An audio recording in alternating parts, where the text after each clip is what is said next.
Turkey is fighting for control of the last rebel-held area in Idlib and mourning its greatest loss of soldiers. Erdogan's message is clear. He wants NATO on the battlefield with Turkey, and Europe needs to help with the Syrian refugee crisis. Turkey is hosting around 4 million refugees. We are number one country in the world in terms of number of refugees, and we are a developing country.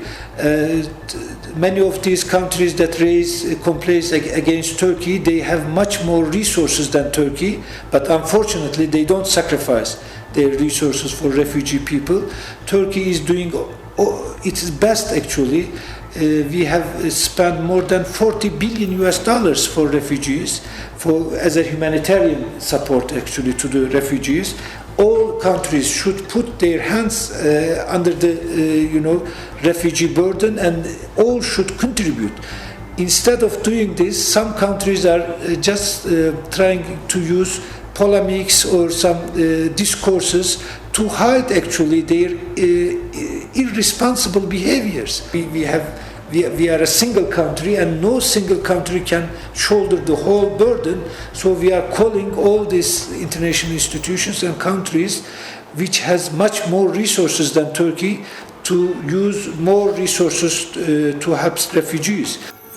Syrian fighter jets were planning to attack Turkish warplanes, and then the Turkish warplanes had to retaliate, shooting down 2 Syrian fighter jets. We should also tackle with root causes of refugees.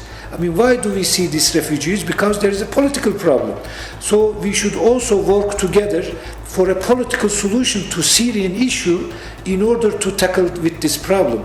I mean, there are some countries, they don't give humanitarian support, they don't support political process, but they just make good statements. I mean, that is not fair.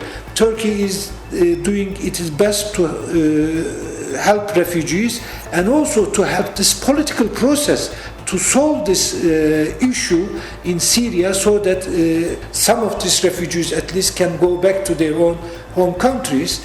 And we are expecting also other countries to help this political process, especially pressuring Assad regime to agree upon this political process to prepare a new constitution for Syria that will embrace all elements, different ethnic groups, religious groups, everybody. We should have a constitutional setup that covers everyone and that can guarantee the unity of Syria. That is what we are trying to do, and that is what all the rest should support actually.